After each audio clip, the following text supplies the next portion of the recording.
In our series, A String of Pearls, Dutch Buzz contributors speak to people who have made an exceptional contribution to our local community.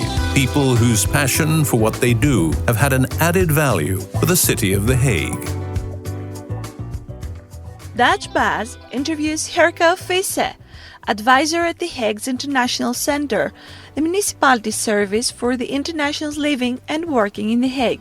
We started the interview by asking how COVID-19 affected the services of the center. COVID-19 impacted the services we provide. Some of our staff are working from home, but especially we've been dealing with people coming from abroad, also from COVID hot zones, like China, Iran, Italy. So our staff have been, one of the first contacts of foreigners coming into the country. There's been a lot of, measures being taken in the center as well, so that we are still a safe place for newcomers to arrive, but also for our staff.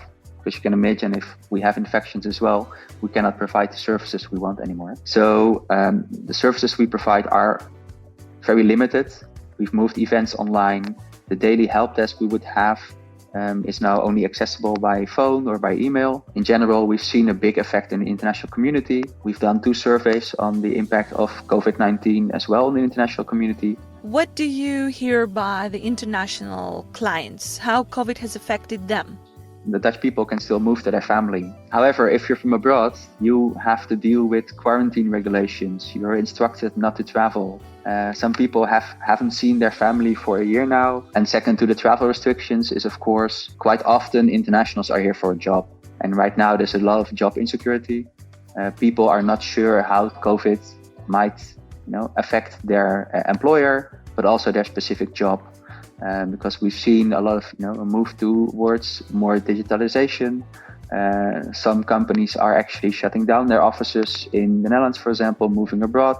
But if a company decides to lay off some people and you are an international among the people being laid off, it doesn't only mean that you lose your job, but you basically also, if you're from a non-European country, you have to move back to your original country. So the effect of just losing your job of an economic crisis is a lot bigger sometimes in the international community than we perceive it. We perceive it as the same on the Dutch local population. But it can be quite drastic effects. People have to move country, children have to move school again. How the International Center can help those people who are in transition? I think some of the help we provide is actually help them understand how the process of job change works. If you're being laid off, so we can help them, guide them. If they're not sure about, direct them to experts in the field who can actually look at the contracts, look at the packages they gave if they have to be laid off. Second, I think we provide a lot of support for people that have to relocate again to a new country. What are the rules and regulations now of traveling are of course different.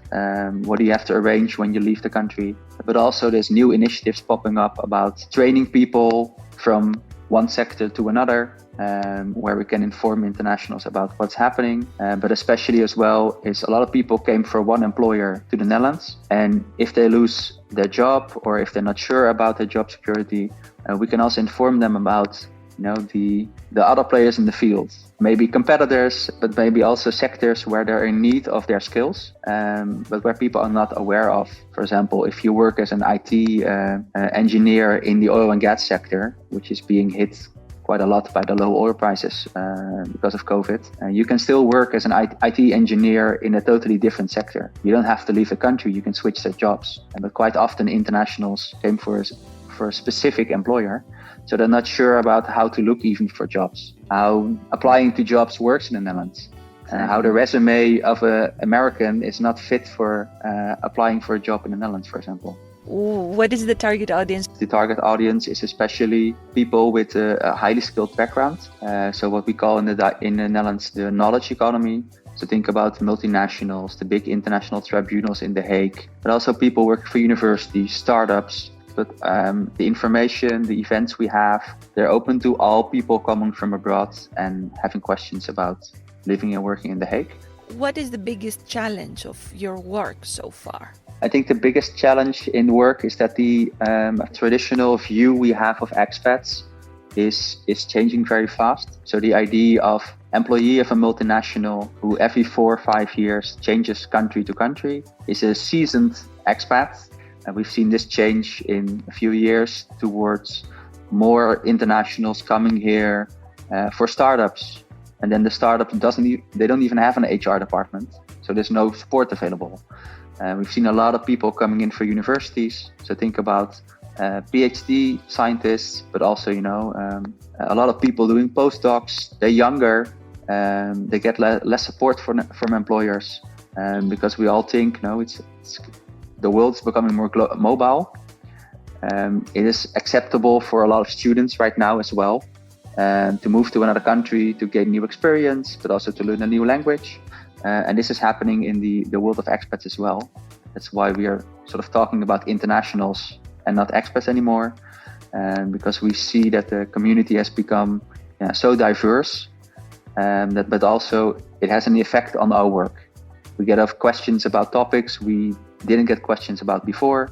Maybe can you give me an example, like what kind of question is new? Well, a new trend, for example, is that in The Hague, we offer the most diverse options for international education. We see that most children of international parents would go to the British school, the American school, German, French. We have a lot of options for international education, which all have the aim that people can study here for a few years and then they go abroad and they can continue, without any delay. In recent years, we've seen so many people moving to Dutch regular education. Of course, the Dutch school system is free, but also it provides the children the easiest way to integrate, to meet other Dutch kids as well. But for the parents, of course, it's quite a hassle. We have a lot of information on international education in English. They communicate themselves in English. They have set admission programs. And the Dutch schools often only have a Dutch website. There's different admission procedures, but also for our staff, it's new questions. So the whole change of the community also has an effect of, the services we provide. For example, we have a brand new website. We launched it 2 years ago with a lot of extra information about The Hague. But also we launched event series where every month we talk about a certain topic where we get a lot of questions about. So, for example, housing, taxes, education, childcare, because we see there's a need in the community for extra information. So what is the trend that you observe for the international community recently? I think a trend we see is that the community becomes more diverse. We still have the traditional expat who stays for 5 years and then continues with their journey, with their career in another country. But we see more and more people who decide to come to The Hague themselves to advance their career. Sometimes they are even coming to The Hague without a job and they're looking for it. People going to study in The Hague with the aim to stay here and to find a job in their respective field. Do you also assist employers to find talent? Yeah, first off, the International Center services, the fast-tracked municipal registration, the IND support we have to pick up your residence permit, and the first information package you're basically going to receive about living and working here is designed for employers as well. If you come from abroad, you want your employee to start as fast as possible. So we sort of facilitate these employers by offering a fast-tracked service. So if after they visit the center, they can sort of work the next day because they have the necessary papers. So this is one of the ways we help international employers. What we also do is, for example, new employers coming from abroad and setting up their business in The Hague, or Dutch employers looking for international talent. We provide them with help about how does the relocation process work for staff. So we don't help set up the business. That's where we work together with The Hague Business Agency and Innovation Quarter in this region. But we take care of that every new employer coming from abroad will also have international employees. And they also have to, their kids have to go to school, they have to find the housing, they need to go and get a residence permit if they're coming from outside of Europe. So this is how we help. And we're busy with setting up more programs about helping Dutch employers find international talent. We have a lot of students which are studying in the Hague region, but also further in Delft, in Leiden, other big Dutch cities. who are very motivated. They follow a Dutch degree, so they already have some knowledge about the Netherlands, and they're willing to stay. They just have to, be connected to employers. So we're setting up programs for them, also to help spouses. So the partner who is coming with an international employee, and often they're very qualified themselves. They often have very high university degrees. They are just not, in the same sector as their, wife or husband. So they need some guidance on the Dutch labor market. And we're thinking about setting up programs for them as well. And also for expats who are thinking about moving jobs. It's a lot easier for us to redirect them to employers who are also in need of talent than to keep getting people from abroad. How do you stay in touch with the community? Luckily, we have a strong team of colleagues who offer, who help to communicate about the message we have. We are basically there to help them and to make them feel at home. We're trying to set up or create a stronger international community where it's not just the internationals themselves cooperating, but also that we have the whole ecosystem of employers, universities, but also, the service providers who are offering, very dedicated services to internationals to help them. That's really where we all have to work together. And as a government, we provide some services, but what we especially do is we try to connect people to where they can find help. We try to be the focal point where they can just ask the question, and we try to find an answer for them. Where do you see the center 5 years from now? Depends on the impact of COVID-19 on international mobility. Will people work remotely more often? Will we see the same numbers?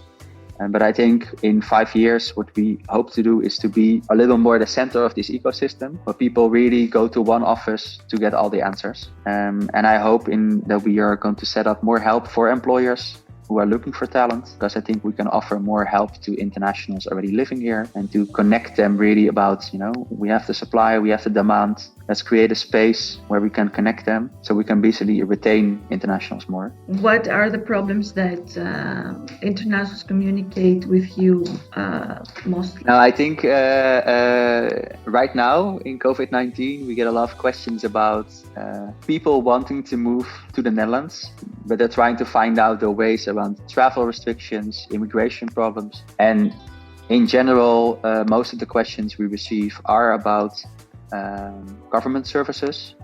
This is also why internationals look to a government office for their help. So think about, I'm trying to get my BSN number as fast as possible. My residence permit, is it ready already? Is it ready yet? I have a family member who I want to get over. How does the immigration procedure work? Things like this. And just before COVID, the biggest bottlenecks in not just The Hague, but I think in every big city in the Netherlands, where the housing market is getting more difficult for Dutch people, but for internationals alike, to find an affordable house on the market. And sometimes we have a waiting list at international schools. And of course, for parents, it's very important if you move that your children are going to a good school. And also that the school, there's not too much of a difficulty in adjustment. So I think that's something we got a lot of questions about. And healthcare, for example, we already got questions about how does the Dutch system work? How is it different than the system in their home country? And this has only increased in COVID-19, of course. Do you also draft policy recommendations for the municipality based on the trends you observe? Yeah, that's one of my tasks. To really find out, what are the trends, but also what bottlenecks do we face. And we report back in terms of, some things which the city is responsible for. But I think one extra benefit of the International Center is we also report back to partners we work with. So we work with a set community of dedicated service providers who offer their help for expats and international staff and families. So if we hear a bottleneck, we always reach out to partners like, hey, what is happening? Is it true? Is there a way we can actually get rid of this bottleneck? Can we solve the issue? So also they will provide answers, but we can also see if there's not an easy fix. What can we do? Do we have to arrange events? Do we have to set up a new website? Can they offer their support? We liaise with other departments who are responsible for example, the business side, the universities, the schools. We form a tight community within City Hall to see what is happening in The Hague and how can we help. But we do the same with other cities. So we have a network of expat centers, but also some other cities which try to be attractive for international talent. We're looking at, hey, is this problem actually a The Hague problem? Or is it something which is because of government regulation? Is it a trend which is also happening in Groningen, Maastricht, or Amsterdam and The Hague? To try to find out common solutions. In this second part, Herco Visse tells Dutchbuzz how his interest in world politics and religions led him to take on several roles working with migrant communities. He explains how some problems are encountered by all migrants, expats with a job contract, as well as refugees. For Herco, helping newcomers to find solutions to their problems brings him satisfaction on a very personal level. I think a lot of the things I've done through studies, volunteer work as well, they have to do with migration. So I studied political science and religious science. And for me, the field was also like, why do people cooperate? But also, why do they get in conflict? And when I started studying, there was a lot of debate about immigration into the country. And I started to volunteer with Syrians arriving in Amsterdam. I started to volunteer at Schiphol. There's a detention center where refugees are taken when they ask for asylum on the airport. And I started working with, helping municipalities, help them with the settling in process of new refugees arriving to their cities. So it's really the trajectory, the red line in my work has been trying to help people coming from abroad to this country. And through studies and to work abroad, I know a lot about their backgrounds. And I think, if you understand their background, you understand a lot of the problems they face here. If they come from a totally different culture, political system, they're not going to understand why in the Netherlands everything is arranged in a certain way. And I always say that I see a lot of common problems between all migrants. The expat is the one who comes with money, with a job, with support from the HR department. But some of the problems they have are exactly the same as refugees. They don't understand Dutch. They don't understand how the Dutch healthcare system is arranged. And we have to offer help to all migration to this country, because the more you help them settle in, the easier it becomes for them. It's prevention of future problems. The more information we provide, the more we understand their questions, the more we can already help them. I guess you look back at your own experience studying abroad. It is really different. If you study abroad, you're young, you bring a suitcase. I went to the UK, I studied in Israel and in Egypt. It's really different than moving with 4 little children to a new country. And I really find it amazing to see some of these parents move, everything they have to a different country to advance a career, to find more quality of life. I think it's a little bit different, but I hope to understand a little bit what they're going through. And it's also why we keep talking to the community about, hey, what's happening, what are problems you're facing, and what can we do to help. It is also this human aspect of care, and you can trace it back to your previous volunteer work. Yeah, I think learning from, taking back also from personal convictions I have. I really try to support people who are in a less fortunate situation. And through studying, I know a lot about what has happened in some of the countries where people think like, hey, I'm going to leave my family behind, I'm going to sell my house. The only way forward I see is to cross the Mediterranean Sea, hire a smuggler, for example, and I'm hoping for a better future in the Netherlands. Something I take back is these people are lost, they depend on your support. And the least I can do is, with the knowledge I have about how the Netherlands works, how the migration system works, is to offer some help in guidance. I feel well if I understand that they find some progress to my help. And also I think like a lot of, you get a lot of gratitude back from these people. They actually are stuck and they're asking you a question because they don't know anymore. It's quite a step usually for people, even now with highly skilled internationals to come to the country. You don't just go to a government office to ask help. You have already tried some things. You have looked at Facebook, at social media. You have looked at websites. You are stuck. You just need to talk to someone and say, hey, I'm not sure about my options. What can I do? Yeah, and I find it important that we have an office which can help. But also personally, I find it important. I find it the least I can do to offer them help about how to navigate the system. And whether it's refugees or highly skilled workers, is of course a different kind of help you provide, different task of the government. But in essence, it's the same. It's trying to help them find their way. A more personal question now. What is your favorite book? I think my favorite book is Catch-22, Joseph Heller, about the Second World War. Because it's about satire. I really like to make, to view a situation which is quite dire. You can still have some humor to look at it in a different way.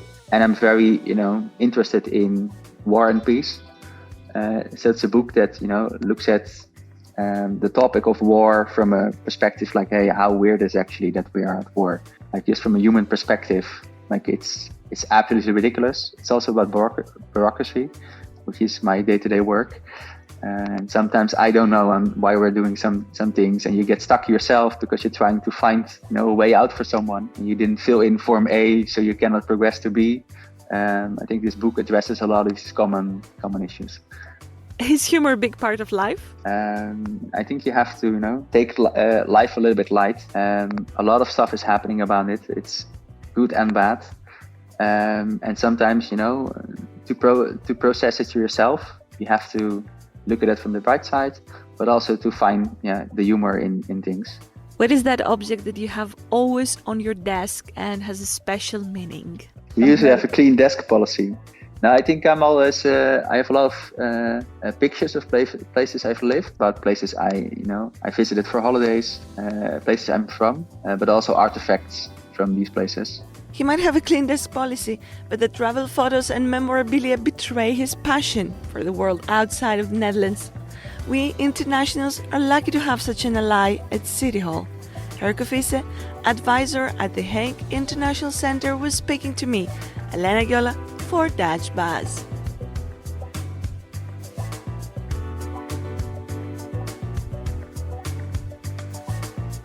Dutch Buzz, your weekly dose of inspiration from some of the city's special people.